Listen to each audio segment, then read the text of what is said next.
Next on the news. Rescue teams in Florida using helicopters and boats to get to survivors of Hurricane Ian as the massive storm moves north. Also, a retired detective from the NYPD named as the new victim assistance coordinator in the Diocese of Brooklyn. And a sense of renewal for local priests after an event on Long Island. More than 250 priests from the Diocese of Brooklyn are renewing their brotherhood. I'm Jessica Eastern with what the away convocation means to those who have participated for 15 years and those who are here for the first time. Plus, they're dedicated to helping God's creatures, how volunteers are rescuing a wide variety of birds in Prospect Park.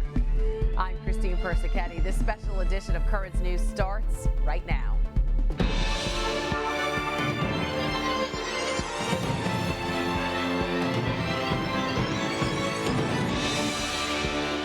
Bridges destroyed, roads and neighborhoods washed away. Hurricane Ian leaving behind indescribable damage. Hurricane Ian is set to become the largest natural disaster in Florida's history. And now Catholic Charities USA is mobilizing to help those in need. All this as the effects of the storm are being felt in other states on the eastern seaboard. Ian has moved on from southwest Florida, but the aftermath is overwhelming. Those lots right there, those were homes, those were hotels, those were real property. And response in hard-hit areas like Fort Myers is still in overdrive. Right now, our focus is we've got to get the electricity on, especially for our water plants and our wells. 2 days after the storm slammed the coast as a powerful Category 4 storm, millions of Floridians remain in the dark, and residents are still in shock, their homes and businesses destroyed. It's surreal. I mean, events like these you don't think can happen to you. For Southwest counties like Lee, Collier, and Charlotte, the scope of the devastation is yet to be determined. Bishop Frank DeWayne of the Diocese of Venice posted a picture of a damaged church on social media and wrote, "Damage is still being assessed, but it is clear that the devastation in the diocese is widespread." He went on to say, "We are grateful for all those who have helped and continue to help during this difficult time." This is a very long process now because they're basically going street to street, home by home. And off the coast, aerial views show Sanibel Island's shorefront cottages wiped away and roofs torn off. Meanwhile, in northern and central parts of Florida, flooding is a big concern. With impact statewide, Ian is likely the largest natural disaster in Florida's history. We know that there's a lot of difficult days ahead. Bishop Robert Brennan also sending his prayers to the faithful in Florida, saying in a tweet, "May the Lord strengthen the first responders and residents as they begin to recover. Let us also pray for the innocent souls who lost their lives. And as the hurricane continues up the East Coast, may the saving power of God be made known to all those in the storm's path." You can help the people in Florida through Catholic Charities USA. Donations are being accepted at ccusa.online/Ian. Bishop Brennan has filled a critical role in the Diocese of Brooklyn's Office of Protection of Children and Young People. There's a new victim assistance coordinator. Retired NYPD detective Elizabeth Harris has been chosen for the role. Harris served New York's finest for 21 years, 12 of which were in the Manhattan Child Abuse Squad. The Diocese of Brooklyn's Office of Victim Assistance provides pastoral care to those who have presented themselves to be victims of clergy sexual abuse. Harris was also named a 1722 supervisor, meaning she is responsible for monitoring priests who have been removed from ministry. Bishop Brennan had this to say following the announcement. Detective Harris brings a unique breadth of experience that will further enhance our efforts to protect the faithful with the strong, safe environment protocols we already have in place. I am grateful she is now sharing her expertise with the diocese to assist us in this most important mission. Be sure to tune in next week to Currents News. Our own Currents News reporter, Jessica Easthope, will sit down with Harris to talk about her new role in helping victim survivors. That's next week on Currents News. Flags were flying at half-staff across the city in honor of a fallen EMT killed in an unprovoked attack. It was an outpouring of emotion and sympathy Thursday as members of the FDNY gave one final salute to Emergency Medical Service Lieutenant Allison Russo-Elling. The 61-year-old 9/11 first responder was on duty in Astoria on Thursday when a man stabbed her multiple times. FDNY chaplain Monsignor Jamie Gigantiello was caring for the family when they learned of her death. The first words from the father when he came in was, "I don't understand. She gave her whole life helping people, and this is what happens to her." And, he's right. It's hard to accept. It's hard to accept. Funeral arrangements are being made for the late lieutenant, who was just months away from retirement. A suspect is now in custody and faces murder and weapons charges. It's been 3 years since the last away convocation. It's a crucial meeting where priests come together to address the needs of an ever-changing diocese. Clergy breaking from their busy lives to check in on each other and renew their sense of brotherhood and faith. Currents News' Jessica Easthope has the story from Huntington. They look like old friends catching up. Many of them are. Meeting like this, away from their parishes, the city, and the needs of their people, is rare. It only happens every 3 years. It's called an away convocation. Father Joseph Fonti has been running them for 15 years.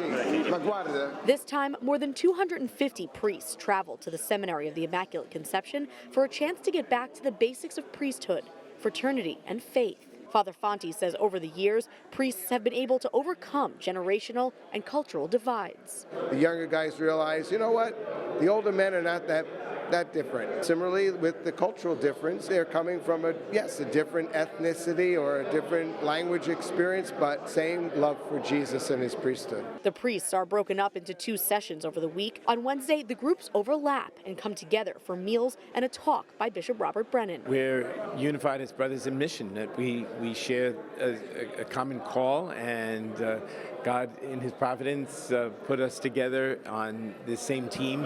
Priestly fraternity is the theme of this year's convocation. Monsignor Joseph Calise has been to 4 of them. What I would really want a new priest to get out of this is the feeling that he belongs with us, that there is a fraternity, a feeling of being welcome, especially those priests who are coming from other countries.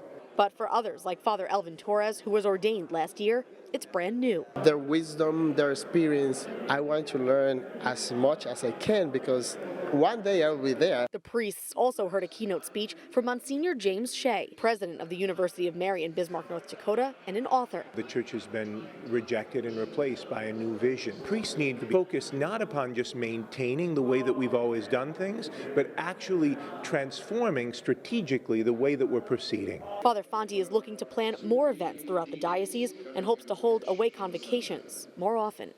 In Huntington, Jessica Easthope, Currents News. The faithful of Brooklyn and Queens packed the ballroom of Cipriani Wall Street for the Bishop's Humanitarian Award dinner Thursday. Here's my story, it's sad but true. The doo-wop group, the Capris, entertained the more than 1,000 people at the dinner, which raises money for the programs and services of Catholic Charities Brooklyn and Queens. The event also featured a silent auction of sports and show business memorabilia, as well as vacation packages and tickets to Broadway shows and sporting events. But that's not all. Catholic Charities presented awards to 5 men for their humanitarian efforts in the community. The amount of money the dinner raised is still being tallied. Congratulations are in order for the faculty and staff at St. Ephraim Catholic Academy in Diker Heights. The pre-K through 8th grade school has officially received accreditation through Cognia, a nonprofit that recognizes schools and systems that best exemplify excellence in education. But not only does the achievement confirm that St. Ephraim provides exceptional care for their students, it also symbolizes their dedication to growth. For some women, juggling parenting and a career isn't easy. But we spoke with one single mom who says her faith in God, words of support from Pope Francis, and her flexible employer enable her to do just that. Currents News' Jessica Easthope has the story from Windsor Terrace. Ileana Tavares' day starts with a drive from her home in Williamsburg to East New York. There, she unbuckles 3 car seats. Hold on for Mommy. To take her kids, all under the age of 3, to daycare. Come. Good morning. And after a few kisses goodbye, Mommy. Hi. She's off to work. Good morning. As the administrative assistant to the Vicar General for the Diocese of Brooklyn. Office of the Vicar General, this is Ileana speaking. Ileana is part of the more than 70% of mothers with kids under the age of 18 in the country's workforce. I wake up and I tell myself, you have to do this for them. And once you see their little faces in the morning, you're like, yeah, it's worth it. Ileana's a single mom and the main provider for her kids. Her flexible workplace, knowing they're the priority, has made it possible for her to have it all.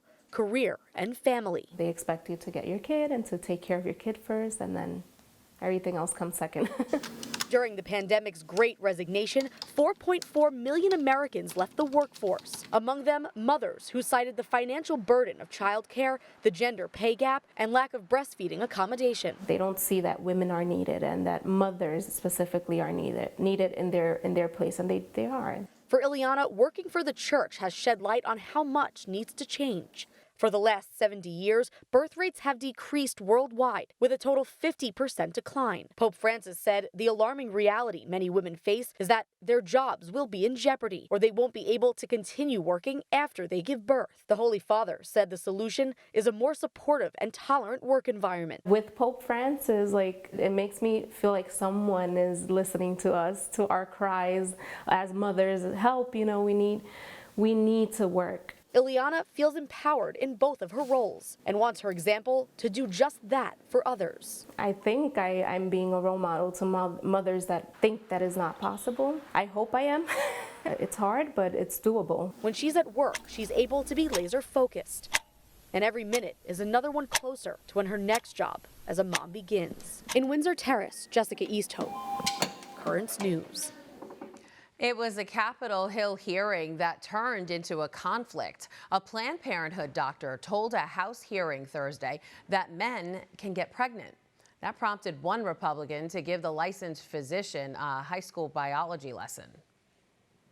Clearly, any high school biology class teaches that men and women have different chromosomes. Females are XX chromosome and male are XY chromosome. I can't believe it's necessary to say this, but men cannot get pregnant and cannot give birth, regardless of how they identify themselves.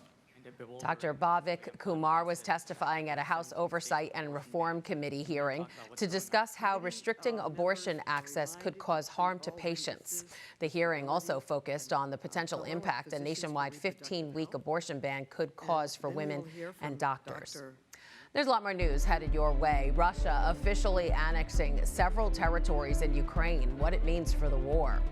The Vatican announces plans for another papal trip where the Holy Father will be traveling to in November. And the Bishop of Brooklyn, Robert Brennan, helps more than 100 couples in the diocese celebrate their anniversaries. Russian President Vladimir Putin proclaimed the biggest annexation of territory in post-war Europe on Friday, claiming control over swaths of Ukraine in defiance of international law.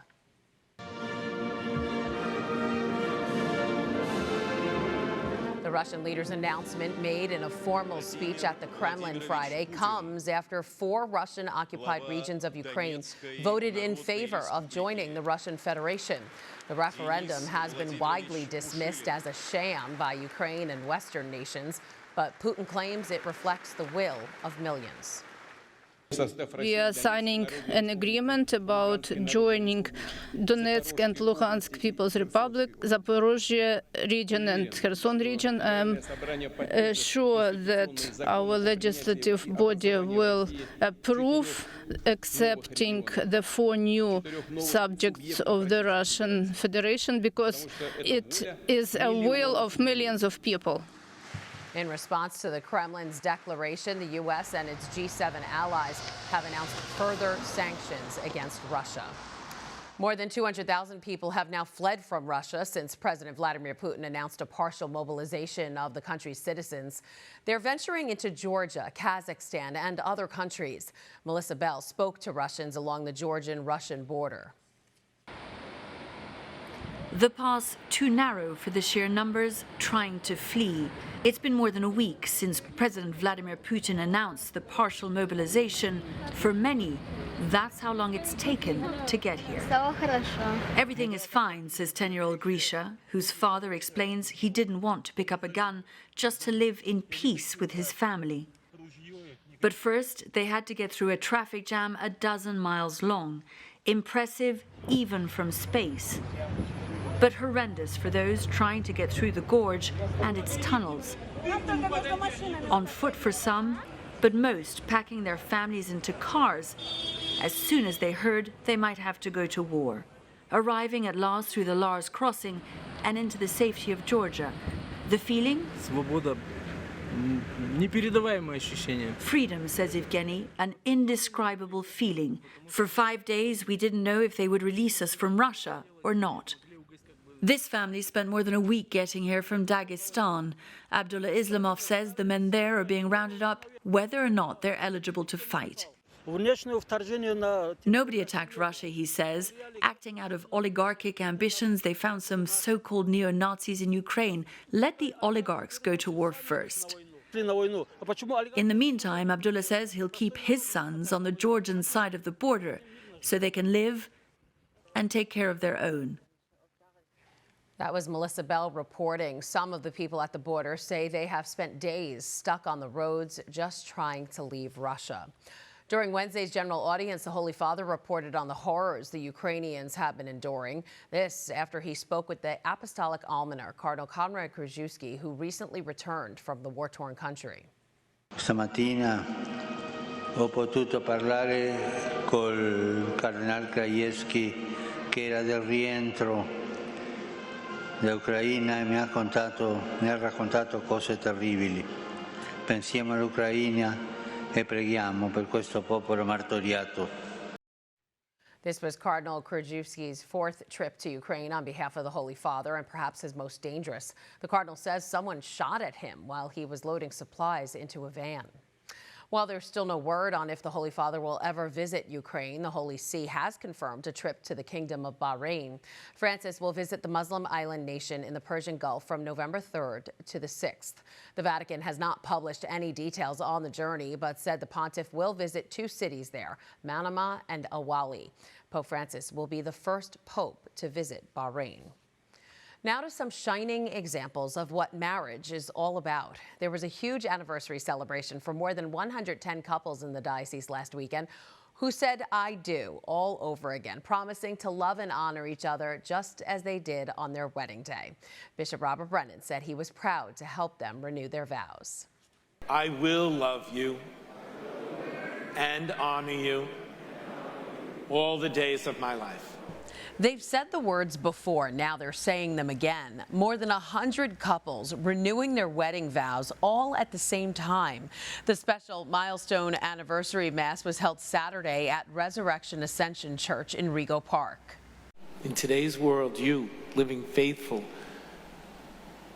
authentic marriages are indeed missionaries in this world. These missionaries of marriage who filled the pews are all celebrating different anniversaries. And Bishop Robert Brennan says they've been renewing their promises to each other every day since their wedding days. You renew those marriage vows every time one of you puts the other before themselves. You renew your marriage vows with each act of generosity. You renew your marriage vows with every sacrifice you make. It's the first mass of its kind to be held in person in 2 years, so there was a lot to celebrate. Before you in this congregation, you have a total of 3,630 sacramental years of marriage. All those years of love sealed with a kiss. I invite the husbands, please, to kiss your wives. The Mass saw over 30 centuries of marriage represented, with couples celebrating milestone anniversaries of 25, 40, 50 or more years. So congrats to all of them. Still to come on Currents News, he's only in the 2nd grade, but he's on a mission to keep his town clean. Next, the support this young boy is getting from his community. And they're saving God's creatures. We'll meet the volunteers rescuing the many species of wild birds in Prospect Park. Do you have a story idea or want to share a tip? Email us at newstips@desalesmedia.org or call our 24-hour number, 718-517-3122. We'll be right back.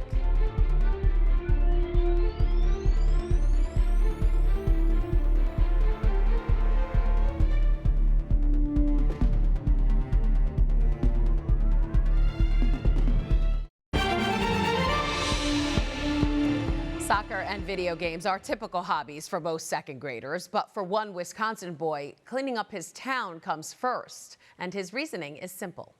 Because it helps the earth. Milo Cruise became fixated on picking up trash about a year ago after seeing litter in his school.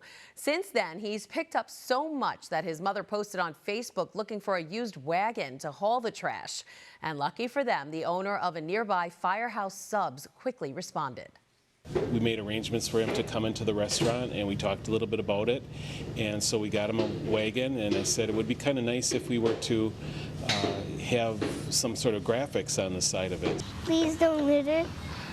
Save our earth. I want a future. Milo says picking up garbage is more of a hobby, not a future career. He'd like to become an astronaut and explore other planets, and maybe he'll keep those worlds clean as well.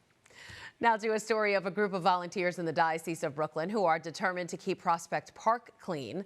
As Currents News' Jessica Easthope tells us, their goal is to protect the wildlife. Bottle ring, I'm going to take this. Bottle rings. This is just a snippet. Fishing line. And this is why I don't leave home without my grabby stick. Plastic bags. Mary Beth Arts knows picking up this trash in Prospect Park is a matter of life or death, especially for Evan. Hi, Evan. Evan's not a person. Good boy. He's a swan. One of the many Mary Beth and her teams of volunteers watch over and protect. Since the pandemic, it seems a lot more people out, a lot more trash. We just need to learn how to share the space with our wildlife. Just have to keep watch over his feet, though. Mary Beth is a licensed wildlife rehabilitator and a founding member of both Wild for Prospect Park and the Swan Squad. This looks like a bad one. They rescue the birds that call the lake home. They've made 31 rescues this year alone. Got it. Mary Beth and other volunteers like Sarah Wagner have the same goal, keeping the animals safe. But over the years, they've grown to have much more in common. We're almost like a family now. Each of us empower the other. People see you doing things, and we're doing it in a group, then they see that they can also do it. To have these relationships is really what's sustaining, and those relationships are with each other as volunteers. It's the relationships that we have to the park, to the trees, to the animals. And it's not all about the rescue. Part of Mary Beth's mission is actually to educate people on the wildlife here in Prospect Park. What Evan and his friends are doing right now is taking oil from an oil gland in the back of their bodies and rubbing it all over their feathers. It's how they stay waterproof. We're passing it along, you know, and the more people that know, then the better off we'll all be. Mary Beth says she's constantly reminded of her Catholic faith when she's in the park and in her element. St. Francis is my patron saint. I just feel that we need to become better stewards of the wildlife. If she has one message, it's you don't have to rescue birds to save them. All you need to do is take more out than you came in with. In Prospect Park, Jessica Easthope, Currents News. What a great story. And that is Currents News. I'm Christine Persichetti. Thank you for joining us because we are putting your faith in the news. Hope to see you again next time.